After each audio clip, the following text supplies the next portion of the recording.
All right, it's 6:31. This is a live view from our tower camera just above our station. Is it starting to get lighter earlier? It is. Okay. We're down to 7 o'clock now when the sun's officially up, and so it starts to get a little lighter. Yeah, I can tell that view is a little lighter than it usually is around this time. A lot of cars out there for us for 6:32, isn't it? A lot. Okay. Everyone's getting up and getting going. Yeah, I guess they like the fact that it's not cold out there, I bet that helps. I bet that does help. We've got some nice temperatures to talk about again today. If you like the warmer stuff, the 60s and 80s seem to be where we've been, and I think that's where we're going to stay. As a matter of fact, most of our temperatures right now are way up in the 60s. I see a 65 in Tallahassee, a 66 in Perry. That does say 72 at Apalachicola this morning. So yeah, it's along the warm side out there.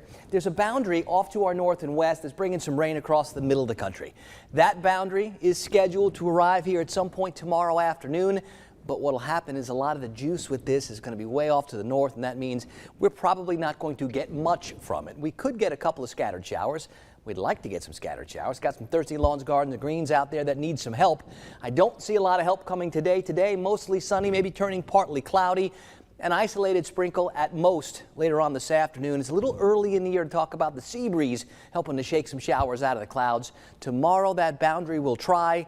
All the while, though, I don't see a lot of changes in these temperatures. It's a pretty nice looking forecast. If you like the spring-like weather we've been having, I'll break it down. Full forecast in just a few. Well, happening today, Catherine McBanawa, the woman charged in the murder of FSU professor Dan Markell, is set to be back in court today. The appearance in court comes before an expected May 16th retrial. She's the ex-girlfriend of Charlie Adelson, who was arrested last week, also in the connection to the 2014 death. Adelson is the brother of Markell's ex-wife, Wendy. Prosecutors have long tried to argue Markell was killed in a murder-for-hire plot orchestrated by Adelson. Our Jacob Murphy talked with Dan Markell's mother, Ruth, about what went through her mind when she found out about Adelson's arrest. It's not expected. Ruth Markell, like almost everyone else, stunned at Thursday's news that her son's ex-brother-in-law, Charlie Adelson, was arrested on murder charges in South Florida. We definitely are optimistic that this could be the start of, resolving the whole murder of my son, Dan. That hope a rarity as the family tries to hold on hearing to hearing. When you're involved in such a long time in the justice system and waiting, it's 8 years, this is prolonged grief. She says the Tallahassee community's support has helped the family survive that grief there from the beginning. I think there's a lot of positive emotion and tremendous support and especially, of course, to law enforcement, the state attorney's office. A saga filled with twists has more chapters left to write. Adelson was taken into custody in South Florida Thursday. He should be booked into the Leon County Jail within a week. As of last check, that had not happened yet. Tallahassee police are reporting 3 separate shootings in the span of just 2 hours Sunday morning. The first shooting happening between Grady Road and Steele Road around 2 a.m. No injuries reported with this one. The second shooting between Gaines Street and Railroad Avenue around 2:45. TPD telling WCTV that gunshots were heard in a parking lot, but when police arrived, no one was there. The third shooting on Dixie Drive just after 3:30. One person was shot. TPD saying there were injuries, but not life-threatening ones. There are no arrests in any of these 3 shootings. All right, well, the time now about 6:36. Believe it or not, election season is right around the corner. Boy, it sneaks up on you fast, doesn't it? Yeah, within the next month it gets underway. There's actually an election in Chattahoochee tomorrow, and then a gubernatorial primary in Georgia next month. That's right. Our Michelle Roberts joins us in studio now with the breakdown of everything. All right, Michelle, you're acing this up, so let's go over. What do we got going on here? Yeah, a ton to go over this morning. Good morning to everyone. We have deadlines, debates, and an election to cover this morning. Let's start in Gadsden County tomorrow in an election in Chattahoochee for 3 city council member spots. Right now, the county supervisor of Elections website shows all 3 candidates have already won their respective seats because they ran unopposed. They include Ann Richardson in District 1, Amy Glass in District 3, and Ann Williams for District 5. In just 1 month, Georgia voters will head to the polls for the May primary elections, and today is the last day Georgia residents can register to vote in it. In the race for governor, Republicans have 5 candidates to choose from, including Governor Brian Kemp and former Senator David Perdue, with Democrat Stacey Abrams running uncontested. Other races include Lieutenant Governor and Secretary of State.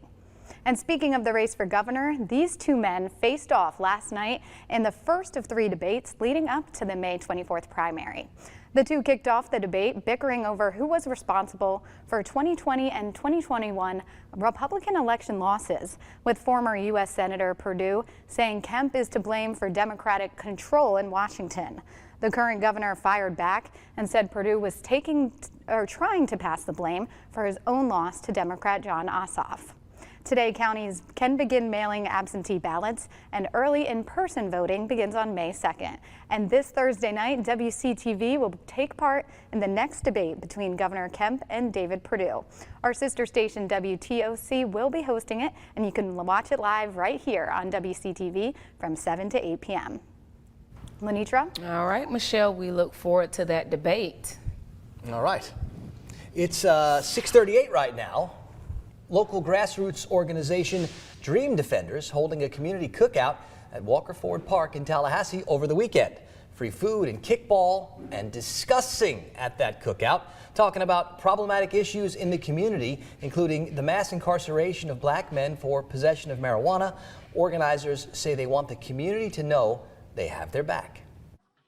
One thing that we missing in the minority communities is the consistency and the authenticity, and so we want to definitely bring that out here. We want to, in order to advocate for folks, we got to know what's really going on. We got to be in community, we got to be in relational folks, and we got to be tangible. And so those are something that Tallahassee wants to do. That's something that Dream Defenders wants to do.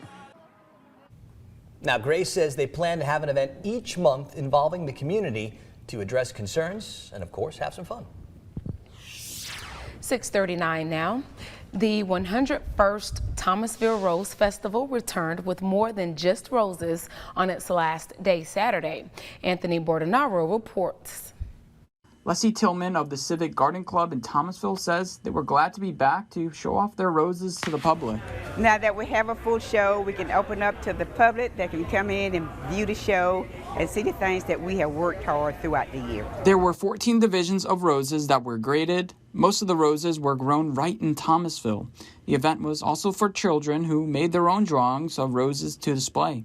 The kids look around showing their parents, oh, see my artwork, and when they find, oh, I got it, so it's great. The event was not just about roses, it was also about showcasing Thomasville and its downtown area. Thomasville has really picked up its game, and I think it's great for people that like to live here. Antonacci is from Tallahassee, and he says he's been to the Rose Festival before, but it was 35 years ago. He says the area has changed for the better since the last time he came.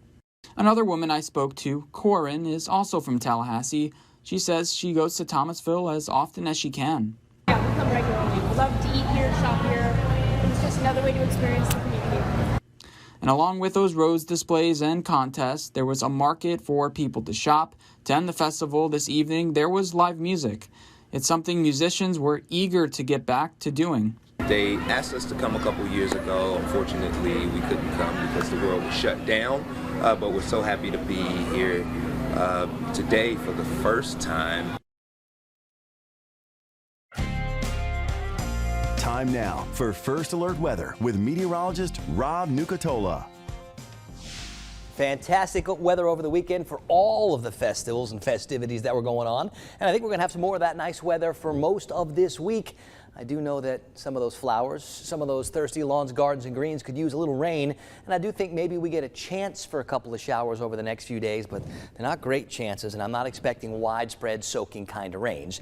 24-hour temperature cast wants to get those numbers climbing into the middle 80s this afternoon, maybe even a smidge warmer than that, all depending on how quickly some of those clouds cook up today. We did see some of those puffy white clouds in a bunch of spots yesterday. We're going to see some more of those again today.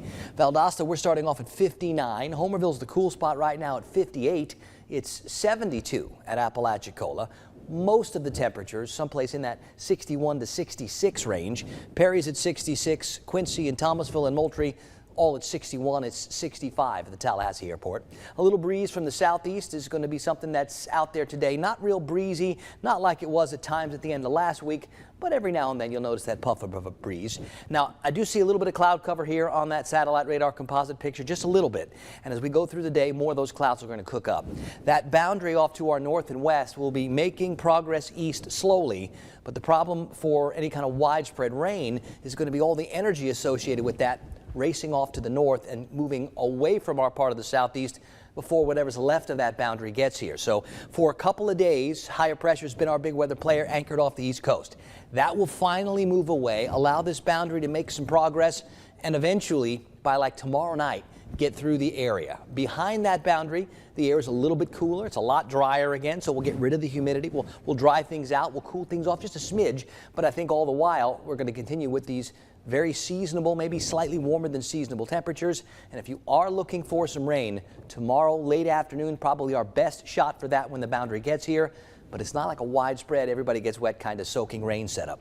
Now, we could see a few scattered showers today, but we need a little something to shake those showers from the clouds. It's a little early in the year to count on the sea breeze for doing that, but we certainly could find some isolated showers today. I think that better chance is tomorrow, but it's not an everybody gets wet kind of rain. A lot of us probably aren't going to get much. Partly cloudy on the Gulf today with that breeze out of the southeast and south, like 8 to 16, and seas 2 to 4 feet. Sun will be up at 7, temperatures mostly in the 60s, and likely going to climb into the middle and upper 80s, 85s, 86s, 87s, about where we're headed. We'll put the rain chances around 10% for late this afternoon and this evening. I don't really expect much today. I don't really expect a lot tomorrow, but tomorrow is our best chance before things dry out a bit on the other side and look like they stay very nice for most of the week again.